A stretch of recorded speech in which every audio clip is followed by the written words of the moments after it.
Welcome to Books for Success. Today, we're delving into the wisdom within The Challenger Sale by Dixon and Brent Adamson.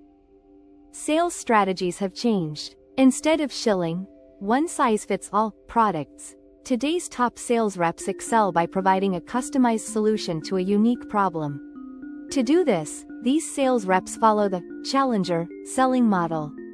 In this book, you'll learn what this model is and how it can revolutionize your sales organization. Before we begin, subscribe and ring the bell for notifications if you want to keep receiving the knowledge of book summaries about health, wealth, love, psychology, and much more. Don't be shy about dropping your book suggestions for us to summarize. Also, you can use this video as an audiobook summary. Let's grow and succeed together. What's in it for me?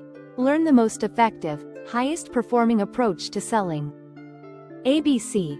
Always be closing, is a great line from the movie Glengarry Glen Ross. But no matter what Hollywood tells you, it's not actually the best approach to sales.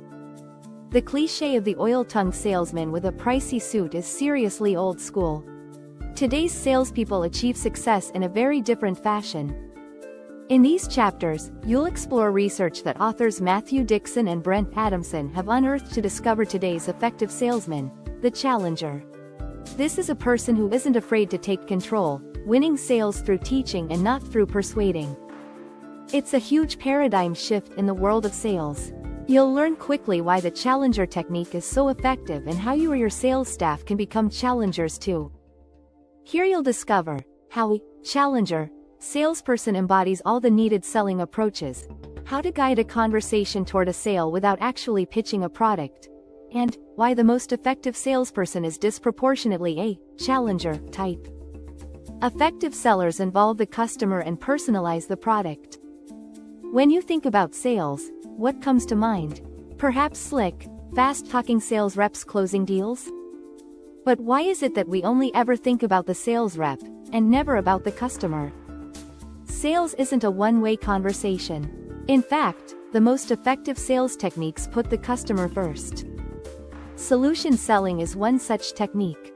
It involves selling customizable products and services as a solution to a specific problem, rather than selling a one-size-fits-all product.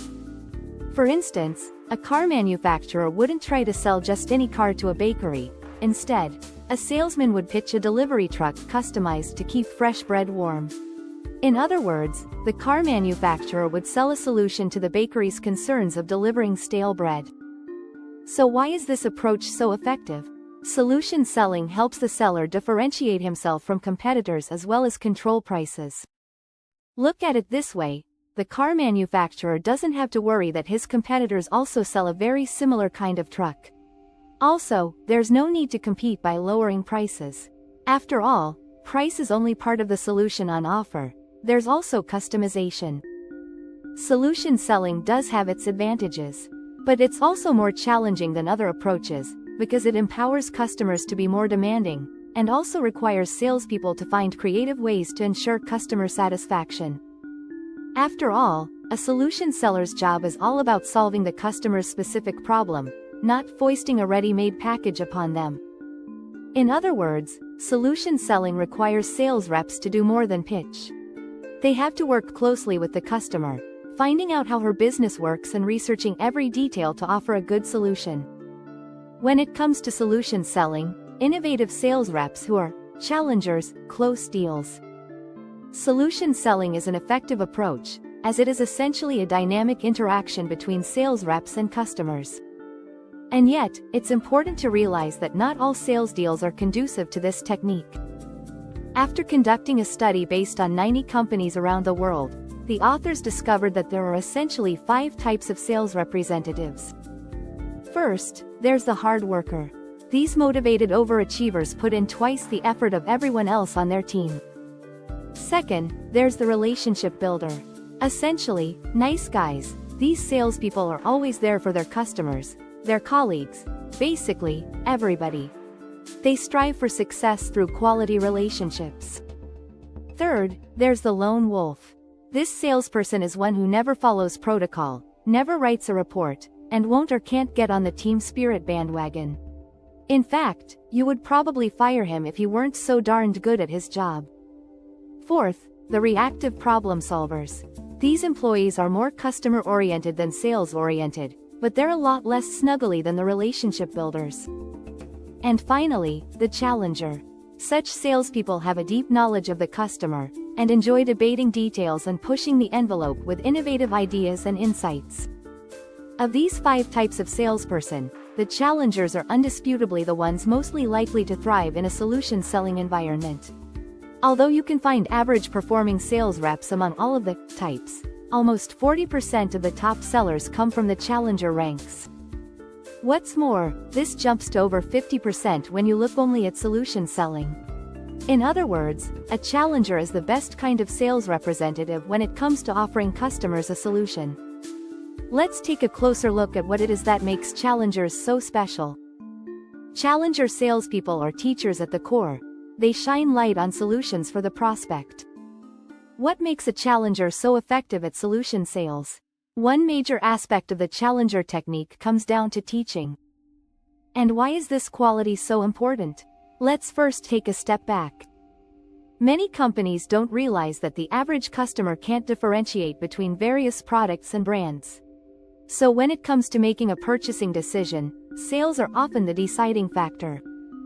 For example, you might sincerely love pitching a car that uses 1% less fuel than a competing product, but your customer might not appreciate that feature to same extent. However, your customer probably does care about the sales experience.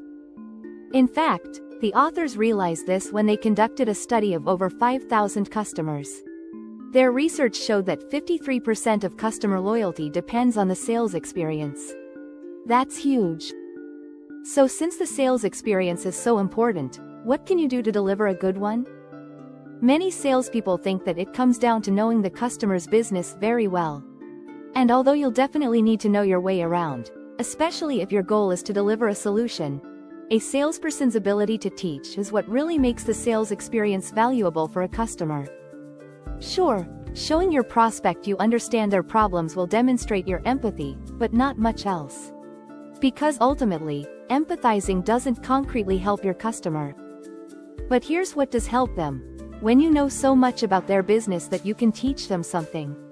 Being able to deliver this experience is precisely what wins a challenger so many deals.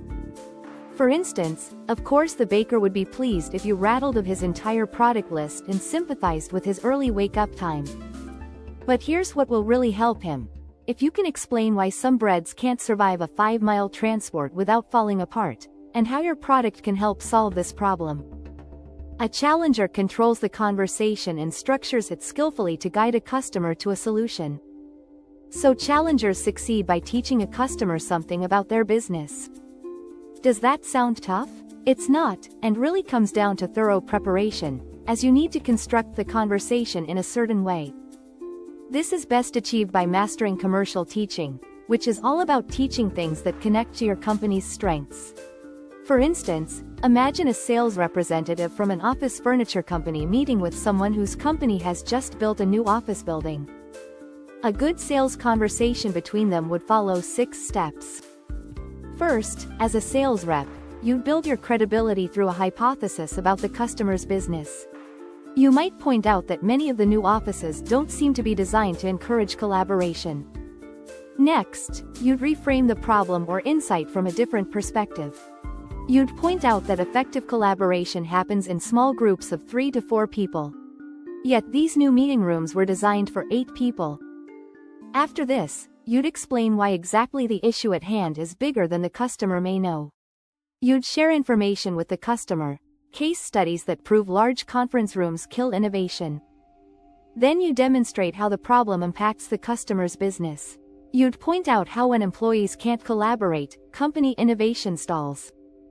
Here is where, as a challenger, you separate yourself from the sales pack.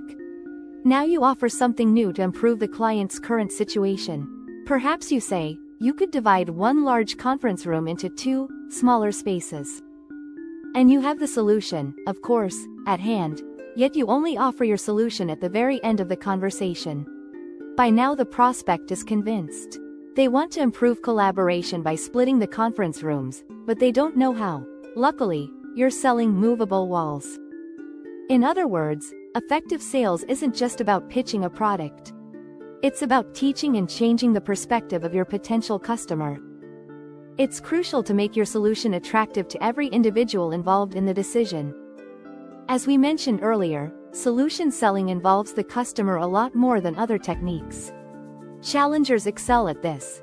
Challengers know how to work with the customer. Of course, with multiple stakeholders and conflicting opinions, this can get complicated. How complicated? Well, the author's research found that decision-makers who actually close deals, senior executives, for example, mostly care that other employees and team members support the deal. And team members, in turn, care about learning something from the sales representative. That means you need to forget about convincing the big boss about your great product. Instead, take the time to convince her team that they'll be better off if she buys the product. To this end, it's important to tailor your message to get support from different stakeholders. To clarify, tailoring means matching your solution to the specific needs of the prospect, their industry and their company. Because ultimately, you can't feed every single person the same pitch and expect them to get excited about your product. To get people excited, think about what they care about. What are their economic goals? What do they want to achieve?